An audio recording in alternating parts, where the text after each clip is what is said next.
Welcome back, Beaver Nation, to another edition of the Beaver Sports Show. Joining me once again is my talented colleague, Alex Crawford, and to his left, back from the NCAA Regional, is OSU men's golfer Johnny Motomochi. Guys, how are you doing tonight? I'm doing very well, Boon. Thanks for having me back on again. And Johnny, congrats on playing in the NCAA Regional. That's very cool. That's a great accomplishment. Very stoked to see you out there. Thanks, man. Yeah, I missed last week because I was at Stanford at the regional. So thanks, Alex. Thanks, Ben, for having me on. Yeah, great wrap up to your career too. So congratulations on your career. Appreciate it. You might be leaving. The legacy will live on. Thanks. I like to think so anyway. No, it will. Thanks, Alex.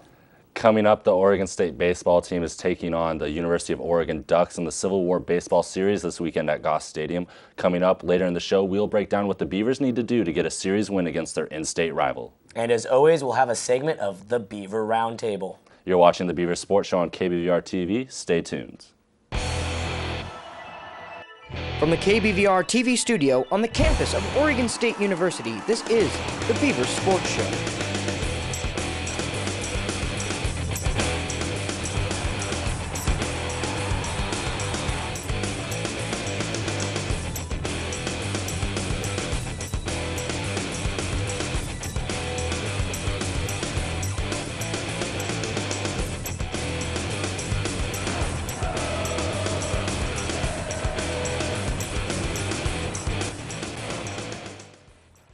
Welcome back to the Beaver Sports Show. The 23rd ranked Beaver baseball team traveled to Pullman, Washington to take on the Washington State Cougars this past weekend.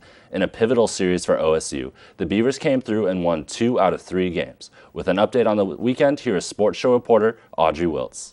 The Oregon State baseball team traveled to Pullman, Washington this past weekend to take on the Washington State Cougars. The Beavs came out strong in the first game of the weekend-long series, led by Danny Hayes, Michael Conforto, and Ryan Barnes. The trio all hit home runs, with Hayes tallying 2, making it the team's season high of 4 home runs in a single game. Barnes and Ryan Dunn each had 3 hits to lead the Beavers, while Hayes, Ryan Gorton, and Tyler Smith each had 2. Oregon State held on to a sturdy lead and concluded the first game of the series with a winning score of 10-2. On Saturday afternoon, as the Beavs faced a loss of momentum from their Friday victory, after Tyler Smith had tied the game for Oregon State in the 9th on a 2-out double, the Cougars loaded the bases on an intentional walk. Washington State's P.J. Jones then hit a grand slam in the bottom of the 9th to secure a 9-5 victory over Oregon State. On Sunday, both teams battled it out in the final game of the series. Throughout the game, the Beavs tallied 15 hits as a team. Danny Hayes also extended his hit streak to 8 games with a double in the 9th inning. OSU's Michael Conforto stole the show with a 3-home run in the 3rd inning, which broke Oregon State's season RBI record with 69, surpassing the previous record holder, Joe Gerber's RBI of 67 in 2000. The Beavs concluded the game with a 7-5 win over Washington State and a 2-1 victory over the weekend series. The game triumph also signaled coach Pat Casey's 613th win. The Oregon State men's golf team was at Stanford this past weekend, competing in the NCAA Regionals. The Beavers were seeded number 9 going in and needed to come in the top 5 to reach the national championship. Behind their best single round in postseason history of 11 under par, the Beavs ended up in a tie for 7th, just 4 shots out of the 5th spot. Junior transfer Matt Rowitzer had his best tournament as a Beav, shooting 73, 65, 68, and coming in a tie for 10th. Another junior transfer, Nick Cianello, finished off his stellar spring season, placing tied for 25th. Junior Nick Sherwood played solid and shot 1 over par, and redshirt sophomore David Fink rounded it out for the Beavs, placing in a tie for 48th. Our own co-host, senior Johnny Motomochi, ended his Oregon State career, shooting 4 over and placing in a tie for 41st. Congrats to you, Johnny. The Oregon State track team will be sending 2 competitors to the NCAA Track and Field West Regional this weekend in Austin, Texas. Laura Carlisle will be running in the 1,500 meters, and Boon will compete in the high jump for a shot at the NCAA Outdoor Track and Field Championships on June 6th.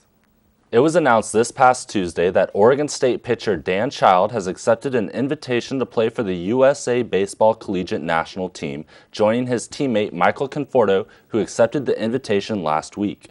Child is 6-3 on the season, boasting an ERA of 2.80 with 77 strikeouts on the year. Conforto has also been stellar this year, as he has a .349 batting average with 13 home runs and has set the OSU single-season RBI record with 69 runs batted in. Team USA is set to travel to many countries this summer, including Japan, Cuba, and the Netherlands. We're going to take a quick commercial break, but when we come back, Alex and Johnny will debate the questions that I want answered in our newest segment, the Beaver Roundtable.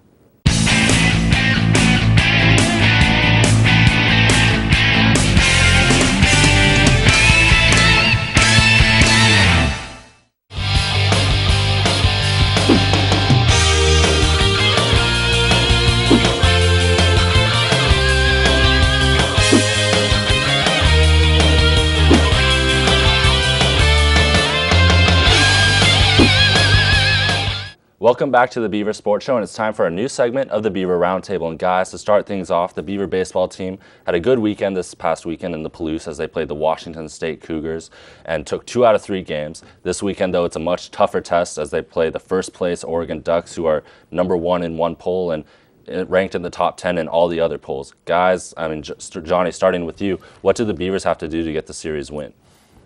They got to put the ball in play. They got to pitch well. And they got to play good defense. That's all baseball is, right? I mean, you're playing such a good team that you can't have any mistakes, and that's what's going to get this ball game, in the Beavers' hands. The bullpen's been awful, as a lot of Beaver fans know. The bullpen needs to do its job, but really you just need to make sure you get those ground outs, make sure you get those pop outs, and really just put the bat on the ball. And I mean, you just need a solid weekend. So basically, you're just saying that they need to play all-around good baseball. They just need to play solid baseball. They need to play Beaver baseball like they know how. Yep, definitely. I mean, I can't disagree with that because, yeah, if they play great baseball all around, they're going to win. But if I'm going to pinpoint one thing, it's what we talked about last week, and that's the bullpen. The bullpen's obviously been one of the weakest points on this team because hitting has been there at times, starting pitching's been there most of the time. But the bullpen has consistently been the weak point. So if I know it's late in the season, I know it's like desperation to say, all right, the bullpen's going to put it together right now and come forth and make a huge difference. But if there was ever a time for the bullpen to come through and make a huge difference, it would be this weekend. So I got to say the bullpen to come through. It's going to be a tough series, but it's going to be a fun series to watch from the stands because it's the Civil War, it's the end of the year, there's a lot riding on it. And the Beavers have a lot of motivation. Last year, they had a chance at a Pac-10 championship and lost out on that as the Ducks got the sweep in Eugene, ending Oregon State's bid for a Pac-10 championship outright. This year, same kind of story for the Beavers. They can play that spoiler role. There's no chance that the Beavers can win the Pac-10 or the Pac-12, but they can still finish as high as second in the conference. They're 15-12 right now, and the Ducks are, I believe, 19-7. Yeah. So, anyways, but another outstanding matchup is the Duck pitching against the Beaver batting, and Michael Conforto, second in the nation in RBIs, up there with home runs too. Do you think the Beaver offense will be able to score runs, though, that the pitching needs? I'm a little bit worried about whether or not they're going to pitch to Conforto because they could definitely pitch around him. I know there's other good hitters in the lineup, but they could definitely pitch around Conforto, who is a force to be reckoned with. So I don't know. It's going to be interesting. It's hard to pitch around him, though, because he is in a power-hitting spot in the lineup, and you have Danny Hayes, Ryan Dunn, Tyler Smith, so many other talented hitters that you have to account for on the Beaver lineup. But so the Duck pitching, though, is the best in the pack. I think it's just a huge weekend momentum-wise for the Beavs. I mean, they did go into Washington State, win 2 out of 3. Like one game they did lose was the bullpen. And you're right, the bullpen needs to do its job this weekend. And I think it's good momentum building for the bullpen, just for the bullpen itself, because, everyone's talking about how bad the bullpen is. They're blowing leads everywhere. But if the bullpen does their job this weekend, maybe gets 2 or 3 from the Ducks, spoils that Pac-12 title for the Ducks, I think they're in great shape for regionals. Yeah, and starting pitching hasn't been a problem for Oregon State. It's been the bullpen, which has cost them games. And against the Ducks are solid all around, starting pitching, relief pitching. So the Beavers, they're going to have their work cut out for them. I think they can get the series win. Do you guys have predictions, though? Gosh, I mean, I'd be optimistic if I was saying 2 out of 3 because it could easily be a sweep or 1 out of 3 for the Beavs, but I am going to be optimistic, and I am going to say 2 out of 3 for the Beavs.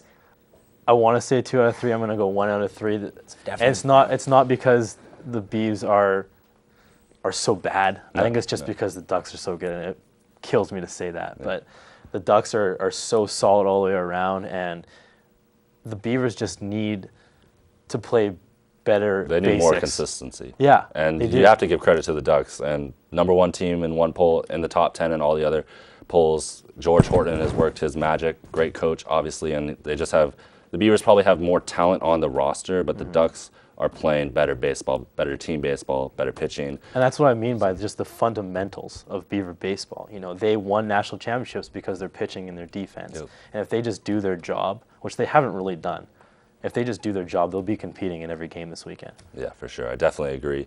And the next question is, we kind of have a couple here, but the 14th annual Benny Awards are going to be announced on June 5th at Gill Coliseum. And I know, Johnny, your team, the men's golf team, is up for an award for the best men's team at OSU. But yeah. Is that who you picked? Is that we'll who? I know we'll get to that. We will get to that. But to start things off, actually, we'll start off with that. The men's team of the year. Johnny, who do you got? I want to say us, but I really don't think we're the best men's team here. I think men's wrestling. I think the wrestling team is. I mean, okay, baseball's had a good year. Basketball, football, you can kind of count out. Wrestling, like back-to-back conference championships. You know, Clayton Jack was unreal this year. He was an All-American. All-Americans all over that team. It has to be wrestling to me. All right.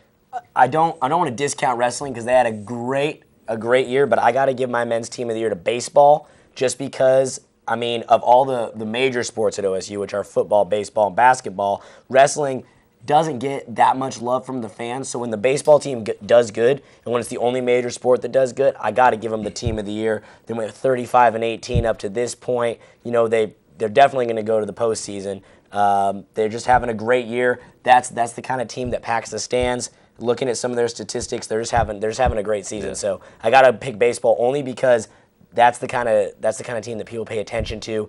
Not to discount wrestling. See, I disagree. Not to discount wrestling. I totally disagree with you on that because you're picking the best team. You're not picking it just solely on fan base. But if football had like a decent year, like if football had gone 8-4, there's still a solid chance one of us would have picked them because that's a sport that gets a lot more spotlight. Mm-hmm. And if baseball had done bad, that would have been all three of our major sports having bad seasons, which would have just been dismal. So even if all three of our major sports had bad seasons and wrestling still done good, everyone would have looked at this year and been like, this was a dismal year for Oregon State athletics. So props to baseball for not letting this be a dismal, cloud-covered, depressing year for Oregon State athletics. I definitely agree with you, Alex, but I'm going to side with Johnny on this one. I think for a men's team of the year, you got to go with a team that's won the conference championship. That's wrestling. Baseball, they're having a great year, but when you compare to past baseball seasons, they're not going to win a national championship this year. They're not going to win the conference championship. Yeah. I think you have to go with the job that Coach Jim Zaleski has done with this team and Clayton Jack and all the All-Americans and all-conference guys that they have on that team. I think that's certainly the best men's team. But now let's go to women's. Certainly there's been some really successful women's sports teams here, gymnastics, women's basketball. Alex, starting with you, who do you think is the women's team of the year? I got to go with women's softball. Softball. I know gymnastics is getting a lot of the spotlight and that they're having a great year, back-to-back years, but life, and especially sports, is all about managing expectations. And coming into the season, no one really had high expectations for our softball team, and they killed it. Their record here, I got 36-23, best record since 2007. They made it to the regional. They had a great season, and no one saw it coming, so I have to go with that because like I said, no one saw it coming with gymnastics. Now that we've done good for a while, there's those expectations that we're going to have good seasons, through and through. But with softball, that was out of the blue. So I got to give my best women's sport to softball. All right. I'm going to touch base with that later, but I think it's women's soccer. And they've made the national championship the last 3 years. They did lose in the first round, but they had one of their best seasons ever. I think that you might have forgot about it because it was in the fall. It was in the fall. It's been a few months. Softball set records, school records in runs and RBIs. How far did they go? Regionals. How far did soccer go? Women's soccer team, NCAA tournament. They made the NCAA tournament. It's because there was no regionals. Softball is still the NCAA tournament. They're still. It's not just like when I'm not discounting women's soccer, by the way. I know you're not. It's a good sport. I know you're not, but I really do think that it's women's soccer. Gymnastics had a great season, but it's been the same thing for the past 7 years. Right. They make it to the and finals, they end up coming last in nationals. It's a disappointment for them though, yeah. but that's also a good thing because they're making it so far that finishing. Right. Not getting there and just doing okay is enough for them. They have to win it now. Women's soccer, though, top 3 every year in the conference, in one of the toughest conferences in women's soccer. I think that just year in, year out, that they are one of the best teams here, and I don't think they've won it yet for a Benny, and because gymnastics wins every year. Yeah. But I really do think that women's soccer, does their job. You know, they had one of their best records in school history, All-Americans, so on and so forth, all the rewards. So I would go women's soccer. Yeah, I mean, you can almost make a case for all the women's sports teams. You look at soccer, basketball, gymnastics, softball, 4 sports right there, all really good seasons, especially women's basketball and the job that Coach Ruick has done. That team was, you know, they had 2 players a couple years ago. Yeah. And so what he has done this year was absolutely amazing. Now, kind of transitioning into that for coaching, men's coach of the year, Johnny, who do you have? We talked about him earlier, Jim Zaleski. That guy, he puts a product out there every year. I think they're top 15 in the nation this year, All-Americans. I already talked about this. We talked about it. I really do think it's Jim Zaleski. He brings out the best wrestler. They bring out the best wrestlers within the wrestlers, and that's what you do as a coach. So I would go with Zaleski. I agree. Jim Zaleski, 8 wrestlers went to NCAAs. We had Clayton Jack finish 4th in the heavyweight division, Pac-12 champions. Just a great year for wrestling. Arguably the best men's team on campus. So, I mean, I got to give it to Jim Zaleski. I wasn't going to not give wrestling love, so that's why I gave him the coach of the year. I'm glad we can agree on one thing tonight. But yeah, Jim Zaleski, hands down of any men's sport. All right, and how about the women's coach of the year for the Beavers? Scott Ruick from the women's basketball team, like you said, 2 years ago, I'll use another word, dismal. This program was down in the dumps, like with the LaVonda Wagner era. There was, we practically didn't have a program. And then last year, I think we won like 9 games. And this year we come out, we win 20 games. We make it to the Sweet 16 of the women's NIT. Just a great year for the Oregon State Beavers women's basketball. So I got to give it to Scott Ruick. Really turned this program around. And if he doesn't win it, that is injustice. All right, I'm going to disagree with you. What?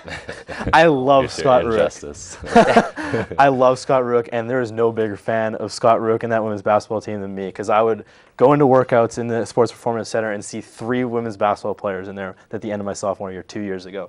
And how that story came about, Scott Ruick coming from a Division III school, there's no better story than that on campus, and I truly believe that.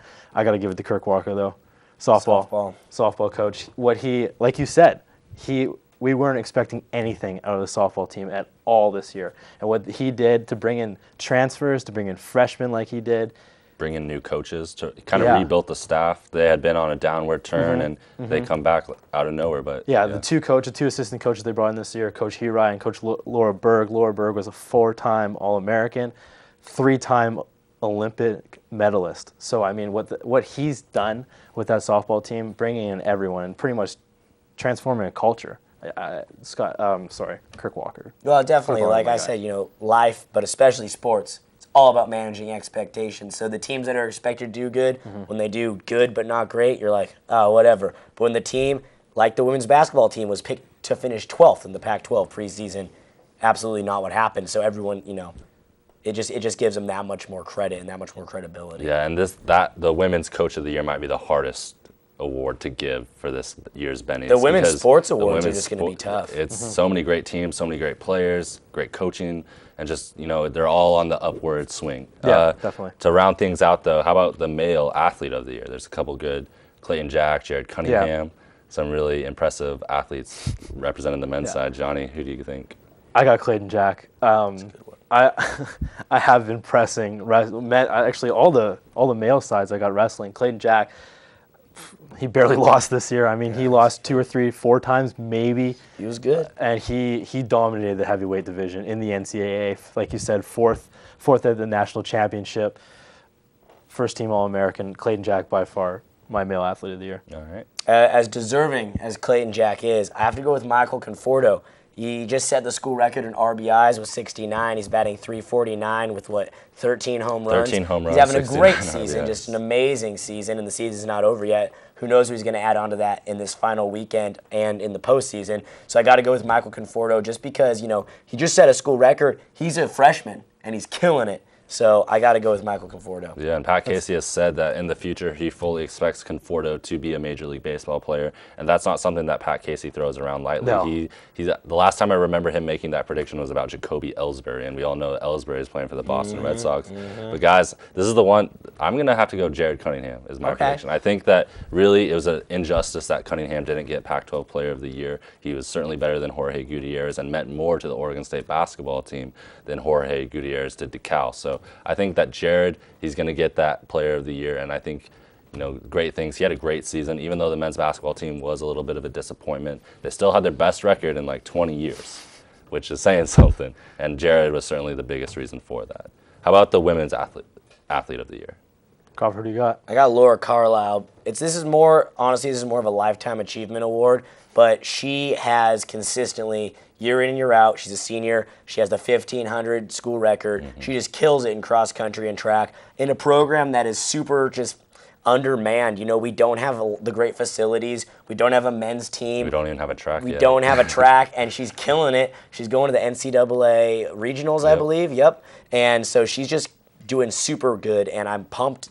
She's just done so good here with such little to work with. Like you said, no track, no facilities. Oregon State gets no recognition in the world of college track, and Laura Carlisle's killing it. She barely even ran track or cross country before she came to Oregon State. So perhaps this is more of a lifetime achievement award, but I got to give Laura Carlisle my female athlete of the year. I like that pick a lot. I do like that pick a lot, and Laura Carlisle is from British Columbia, so I know her pretty well as well. So it's not as slack on Laura, but I have to give it to Leslie Mack, another Canadian, by the way. I'll throw almost that out another there. lifetime award there because she's had just an outstanding career. The only gymnast ever to have back-to-back Conference Gymnast of the Year awards. Wow. Leslie Mack dominated the Pac-12 gymnastics this year. She all around won everything. Every time you go to a meet, Leslie Mack, flowers at the end of every meet. Leslie Mack, like I said, dominated the gymnastics world in the Pac-12, in the nation. Leslie Mack, Laura Carlisle was a great pick too, I will say that, but I got to give it to Leslie Mack. All right, it'll certainly be interesting. I'm excited now to see. Normally I would not care about the June 5th at Gill Coliseum. Fans can attend. It's $20, but it certainly probably will be worth it. Not for Alex Crawford. That's expensive. Not for your budget. I'm sure it goes to a good cause though, right? Student athletes, do you know, Johnny? I think it just... Got to get them backpacks. Yeah, exactly. Hey, you got one now too, right? They're so good. It is a good time, actually. Maybe it's a little pricey for a college student, but... No, it's a good cause. It's just a good cause. Yeah, and so... Dinner is provided, so... Yeah. Live tweet. You want me to live tweet? Yeah, I want to live know who tweet. wins. All right, thank you. We'll definitely have to have some men's golfers, and if the men's golf team wins, male team of the year. Done. That'd be cool. Deal. All right, that'd be really cool. Well, that's all the time we have for you tonight. Tune in on Friday from 2 to 4 to Against the Spread Sports Talk Radio with myself, Boon, Kruger, and the rest of the gang. Got a great show planned for you all. Yep. Hopefully you show up on time.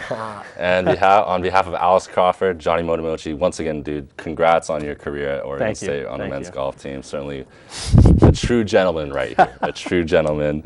We all hope you have a great night. I'm Boon Kruger. See you back here next week.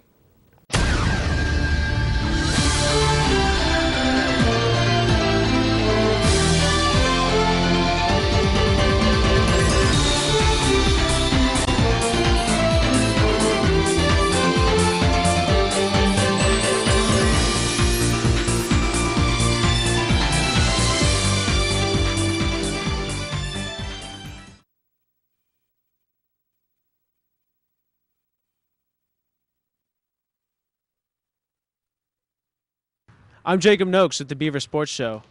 And right now we're inside Dixon Recreation Center. And right behind me is the basketball court where you're going to see the best basketball game of all time. With our two hosts, Boon Kruger and Alex Crawford, going mano a mano with teammates who are about to witness something great. So let's get to the action. We're here with one of my main men, Alex Crawford, today. Alex, how you going to get this W? Just teamwork. Me and Kyle play a lot together. Plus Kyle's just, his back's heavy. He carries the load. I'm more of a defensive presence. And just really lock down D. Fundamentals, I don't really know what else to say, but when we're shooting it, it's going to go in. So if you beat Boon today, what kind of talking are you going to do to him after the game? The trashy kind. We're here with superstar Boon Kruger.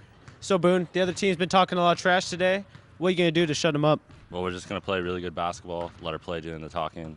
And I can't believe they grow out those beards. I mean, we're going to wipe the floor with those. So. Okay, well, let's say you beat Alex today. What's going to happen after the game? Well, I'm going to shake his hand and just congratulate him on a good game and host against the spread tonight. So we're going to do that. That's a plan. We'll let the trash talking happen there. So. Very respectful man, Boon Kruger. Thank you. I'm here with Matt, who's on Boon Kruger's team. So, Matt, what do you need to do to get the win today? We just got to play some good defense out there, keep on Kyle Hart. He's obviously the superstar of the game. He's got all the talent. You don't account for the shots that Crawford's going to make throughout the game. So limit Crawford's shots, but definitely lock down Kyle, play some good defense, hustle. They're both scrappy. They both hustle hard, so got to get in there and play them tough. Now, would you say you're better than Alex Crawford? By far. So we're here with Kyle, and Kyle just got a job in the other room right now. So, Kyle, how are you going to take that motivation into this game?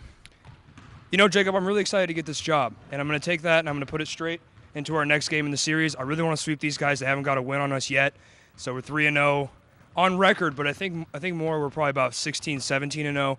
So just trying to take that motivation. Really pumped. Going to be in Portland, Clackamas actually. So just trying to take that and make it work for me. Wow.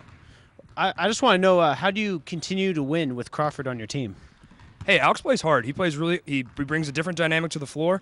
He plays tough D. He's very active hands, swats balls, and he gets after it. He really gets after it. All right, well, there you go. Thank you. Thanks, Jacob. And Crawford starts out of the game with a miss. Matt quickly follows with a miss of his own. Then Kyle Hart pulls up and misses. Next is Boon's chance. He does the same. But then Kyle Hart goes down with a knee injury that looks like he's going to be sidelined for the rest of the game. But just like Paul Pierce did against the Lakers in 2008 NBA Championship, Kyle Hart came back with a vengeance, nailed 3 after 3. Boon continued to match him, hitting his own 3, but Kyle Hart was just too much, hitting from every angle. Boon tried to keep up with 3s of his own. In the middle of the game, Boon caught fire, hitting 3 3-pointers in a row. But even this wasn't enough to get his team over the hump. Every time Boon and Matt got close, Crawford would either answer or Kyle with a shot of their own. And Kyle Hart and Alex Crawford were just too much for Boon and Matt to handle on this day. I'm here with the winner, Alex Crawford. Alex, can you even describe how you feel right now? Good. What are you going to do to celebrate this match? Radio. There you go. Back to you. I'm here with one winner and one loser. So, Kyle, since you won, let's talk to you first. How you feel? Feeling great, Jake. Feel like we got the job done. Had a little scary spill there, but some might say I'm a drama queen. Others, we'll see how tomorrow morning feels. I hope nothing's serious about it, but I think it's all good. It feels good to get the win. You got the MVP of the game. How much do you think that's going to help you down the road? I don't know who's deciding that, man. Probably people on Fifi's or something, man. I ain't no MVP. Oh, I decided that because I watched the game. But anyways, to you, how do you feel right now? Not so great. You never like to lose. As a competitor, just sucks. But got to put this one on me. Really let the team down. Boon got his job done, and I didn't quite play up to that level. Give credit to the other team though; they're fantastic. Kyle's a tough kid. Bounced back, very Paul Pierce-esque, and was able to get the job done. So So what's the next step for you? Are you just gonna quit? No, never quit. Never give up. Got to keep going back at it. We'll be out here early tomorrow morning practicing, get ready for the next game. Got to bounce back. Well, you guys haven't won a game yet, so you sure you don't want to quit? Yeah, I'm sure. I got a contract. Got a contract. Back to you guys.